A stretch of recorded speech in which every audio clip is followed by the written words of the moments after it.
कि उत्तर प्रदेश में जो चल रहा है बीजेपी के अंदर, ये मुझे कहीं ना कहीं एक घमासान की याद दिला रहा है जो 1995 में गुजरात भाजपा में दिखा था, जब गुजरात भाजपा खजूरिया और हजूरिया में बटी हुई दिखी थी।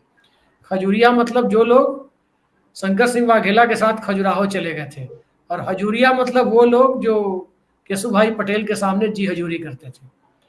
नरेंद्र मोदी भी उस घटना के एक पात्र बनाए गए थे, क्योंकि शंकर सिंह वाघेला की जब वापसी हुई थी तो इसी शर्त पर हुई थी कि मुख्यमंत्री बदला जाए और नरेंद्र मोदी को गुजरात भाजपा से दफा किया जाए।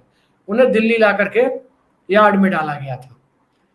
तो क्या मान लिया जाए कि उत्तर प्रदेश में खजूरिया हजूरिया की लड़ाई है, या उसी तरह की परिस्थितियां उत्पन्न हो रही है जिसमें 3-3 मंत्री फिलहाल, और उसमें तो एक डिप्टी सीएम भी है, और एक डिप्टी सीएम की चर्चा हो रही है, तो एक ही नहीं बल्कि दूसरे डिप्टी सीएम भी कल परसों दिल्ली में थे। कैबिनेट की महत्वपूर्ण बैठक को छोड़कर 2-2 डिप्टी सीएम नदारद हो। किस तरह से उत्तर प्रदेश के परिदृश्य को देखा जाए? अभिषेक भाई, उत्तर प्रदेश के परिदृश्य को देखने के लिए हमें ये देखना होगा कि उत्तर प्रदेश में ये परिदृश्य पैदा होने के पीछे के कारण क्या है, शुरुआत कहाँ से होती है, और ये क्या पिछली बार की तरह योगी 1 की तरह है जहां 200 विधायक के लगभग विधानसभा में धरने में बैठ गए थे और उसके बावजूद योगी आदित्यनाथ ने अपना कार्यकाल बखूबी पूरा किया 5 साल का और अपनी मर्जी से चलाया, यहाँ तक कि AK शर्मा को मंत्री तक नहीं बनाया। और पिछले कार्यकाल में कहा जाता था कि एक डिप्टी सीएम को तो बिल्कुल उन्होंने पर कतर रखे थे, दूसरे डिप्टी सीएम अपने आप को उन्होंने खुद ही पर समेट रखे थे, इसलिए उनका जो है मामला चलता रहा। हालांकि इस बार वो कैबिनेट में नहीं आ पाए। बात यहाँ पे ये है कि क्या कोई एक साजिश ऐसी है या कोई ऐसी बात चल रही है या कोई ऐसे प्रयोगशाला में कोई ऐसा प्रयोग करने का प्रयास हो रहा है कि उत्तर प्रदेश में नेतृत्व परिवर्तन किया जाए। हाँ, मोदी अमित शाह की भारतीय जनता पार्टी में ये एक बहुत बड़ा वो होता है कि नेतृत्व परिवर्तन होते रहना चाहिए। मध्य प्रदेश में हमने ऐसा नहीं देखा कि मध्य प्रदेश में तो लगभग ये चुनाव हारे थे, उसके बाद फिर वापस आ गए। शिवराज सिंह चौहान और मोदी का कार्यकाल लगभग बराबर रहा, दोनों लगातार जीतते रहे, मुख्यमंत्री होते रहे। कासिम साहब, मध्य प्रदेश के मामले में मैं अपने दर्शकों के लिए बात साफ कर दूं, आपने वो चीज देखी होगी कि ज्योतिरादित्य सिंधिया के आने के बाद, उनके आने के पहले जिन नरेंद्र सिंह तोमर को आगे बढ़ाया जा रहा था, संयोगवश वो भी ग्वालियर मुरैना बेल्ट के थे, और ज्योतिरादित्य सिंधिया की शर्त ही यही थी कि या तो मैं खुद, नहीं तो मेरे इलाके का कोई नहीं, एक म्यान में 2 तलवार नहीं रह सकती, लिहाजा मामा को फिर से रिपीट कर दिया गया। वो परिस्थितियां अलग थी। नहीं, मैं ये नहीं कह रहा हूँ, मैं ये कह रहा हूँ कि मामा और क्या कहते हैं मोदी का लगभग जीतने का रिकॉर्ड बराबर था, उसके बावजूद मामा के ऊपर किसी तरह की कोई गाज नहीं गिरी। और अब तो ज्योतिरादित्य सिंधिया तो इतने कमजोर हो गए हैं, ग्वालियर संभाग में जिस तरह से नगर निगम का चुनाव हारे हैं, नगर पालिकाओं का हारे हैं, तो उनको भी उसमें अपनी हैसियत में पहुंचा दिया गया है, वो उससे ज्यादा नहीं है। लेकिन उत्तर प्रदेश के अलावा तमाम राज्यों में हमने देखा, उत्तराखंड में हमने देखा, हमने गुजरात में तो लगातार ताबड़तोड़ देखा, हमने येदियुरप्पा को देखा जो सबसे ताकतवर और साउथ का पहला भारतीय जनता पार्टी कमल के फूल का पहला मुखिया, और येदियुरप्पा जैसे मजबूत लीडर जिनके साथ लिंगायत पूरी मतलब मजबूती के साथ खड़ा था, 13% उसकी आबादी, और कर्नाटका में उनकी आबादी ही नहीं है, वो कर्नाटका की हर उसमें जो है उनका सबसे आगे है, वो आगे। उसके बावजूद येदियुरप्पा की चर्चा चलती रही, सब ये कहते रहे येदियुरप्पा बहुत मजबूत है, बगावत कर देंगे, इससे पहले कर भी चुके थे, छोड़ के चले जाएंगे, भाजपा नहीं आ पाएगी, और अंतोगत्वा येदियुरप्पा को जाना पड़ा। तो उत्तर प्रदेश और कर्नाटका, येदियुरप्पा और योगी में एक अंतर है। येदियुरप्पा को भ्रष्टाचार के मामलों में लपेटा गया, उनको परिवार के मामलों में लपेटा गया, दूसरे मामलों में लपेट के उनको जो है किसी तरह से काबू में किया गया, जैसे कहते हैं ना कि साड़ को नट डालने का काम किया गया, उसी तरह से उनको भी अलग अलग हिस्सों से लाके उनको घेर लिया गया, और आखिर में घेरने के बाद उनको हटा दिया गया। लेकिन उत्तर प्रदेश में एक मुश्किल ये है कि न तो योगी आदित्यनाथ का कोई परिवार है, ना उन पर भ्रष्टाचार के सीधे कोई आरोप है, ना ही इस तरह की कोई उनपे उंगली उठाने वाले लोग हैं। विपक्ष के लोग भी कहते हैं इस बात को, हम आप भी अपनी चर्चा में कहते हैं, हाँ कुछ योगी के हाथ और दामन साफ, ये एक आम चर्चा में है कि योगी का हाथ और दामन साफ। हालांकि उनके करीबी अधिकारियों पे पोर्टियम ने इस स्टोरी की, लगातार छापे पड़ रहे हैं, उनके लोगों को उनकी जांचें हो रही हैं, तमाम हो रहा है। लेकिन एक चीज और हुई कि उत्तर प्रदेश में कैबिनेट इस बार बना, और जो कैबिनेट बना उसमें केंद्र सरकार का बहुत ज्यादा दखल रहा। योगी आदित्यनाथ ने भी मना नहीं किया कि उन्होंने जितने नाम केंद्र सरकार ने दिए उनको उन्होंने मंत्री बना दिया, जो विभाग किए गए अच्छे दे दो विभाग दे दिए।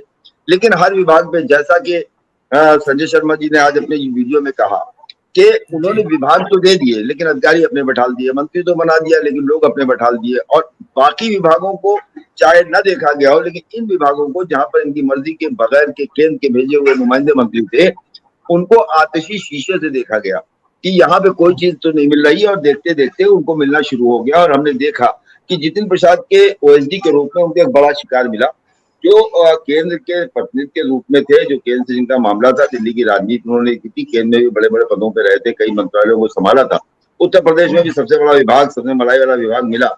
लेकिन अब ए.के. पांडे के जाने के बाद ये सीधे सीधे ये बात होती है कि जो वो ए.के. पांडे जो इनके साथ लगातार लगे रहे, उनको अगर हटा दिया गया है, विजिलेंस जांच बैठा दी गई है, तो सीधे सीधे मंत्री को भी बताया गया है कि इसमें आपकी संलिप्तता जांच के दायरे में आ सकती है। इसीलिए वो दिल्ली गए और वहां पे बयान दिया। उसके बाद अभी तक उनकी कोई ऐसी रूपरेखा दिखाई नहीं दे रही। लेकिन उत्तर प्रदेश में जो सुगबुगाहट है वो गालिब का वो शेर जो मैंने कल पढ़ा था कि बेरुखी बेसबब नहीं गालिब, कुछ तो है जिसकी पर्दादारी, कुछ तो अंदर अंदर चल रहा है। अब बताइए, जिस दिनेश खटीक ने इस्तीफा लिखा, 1.5 पन्ने का पत्र लिखा, 1.5 पन्ने का पत्र अमित शाह को भेजा, उसमें तमाम तरह के आरोप, हर वो आरोप जो विपक्ष का नेता लगाता है कि भ्रष्टाचार है, नमामि गंगे में लूट है, अधिकारी सुन नहीं रहे हैं, दलितों की उपेक्षा हो रही है, हमारा कैबिनेट मिनिस्टर हमारी सुन नहीं रहा है, तो एक तीर से दो शिकार। आपके कैबिनेट मिनिस्टर आपके प्रदेश अध्यक्ष थे, और सारे अधिकारी पोस्ट जो है वो मुख्यमंत्री करते हैं, चूंकि नियुक्ति विभाग उनके पास है। तो मुख्यमंत्री और प्रदेश अध्यक्ष दोनों को निशाना साधते हुए उसके बावजूद उनसे दिल्ली में मुलाकात हो जाती है, केंद्रीय नेतृत्व में राष्ट्रीय अध्यक्षों से मिल लेते हैं।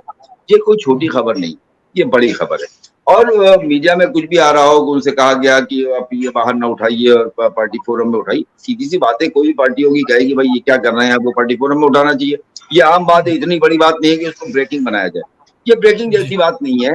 आप भी अपने यहाँ किसी भी स्टाफ की अगर कोई शिकायत बाहर जाके कर रहा है, मुझसे कह रहा है, और क्या कहते हैं रंजीव जी से कह रहा है, अशोक भाई से कह रहा है कि साहब ऐसा है कि हमको तो अभिषेक भाई भी नहीं देते, ये नहीं देते, वो नहीं देते, तो आप यही तो कहेंगे ना अगर मुझसे कि भाई ऐसा है कि ये बात तो तुम्हें हमसे कहनी चाहिए, घर में कहो, बाहर जैसे बात कर रहे हो। ये तो एक आम सी बात है, इसको इतनी बड़ी खबर के रूप में नहीं देखा जाना चाहिए जैसा कि मीडिया देख रहा है। मेरे हिसाब से इसकी कोई महत्व नहीं। महत्व ये है कि उनको भूला गया, उनको राज्य मंत्री होने के बावजूद और अपने प्रदेश अध्यक्ष और अपने मंत्री और मुख्यमंत्री की शिकायतों के बावजूद उनसे मुलाकात की गई। ये एक बड़ी खबर है। और सुबह देखिए, ये जो हमारे क्या कहते हैं जितिन प्रसाद है, इसे केंद्र में कोई नहीं मिला, तो इसको बड़ा खुश हो गया अगर गए थे लौट के बुद्धू घर, तो ऐसा नहीं। अगर ऐसा हुआ है, दिल्ली तक वो गए हैं, लौट आए, अमित शाह उनसे नहीं मिले, ये भी एक स्ट्रेटजी है। राजनीति में कुछ जो दिखाई देता है वो होता नहीं, जो हो रहा होता है वो नजर नहीं आता। वो अलग बात है कि हम और अपनी कोशिशों से दाहिने बाएं से कुछ चीजें, कुछ खबरें निकालना है।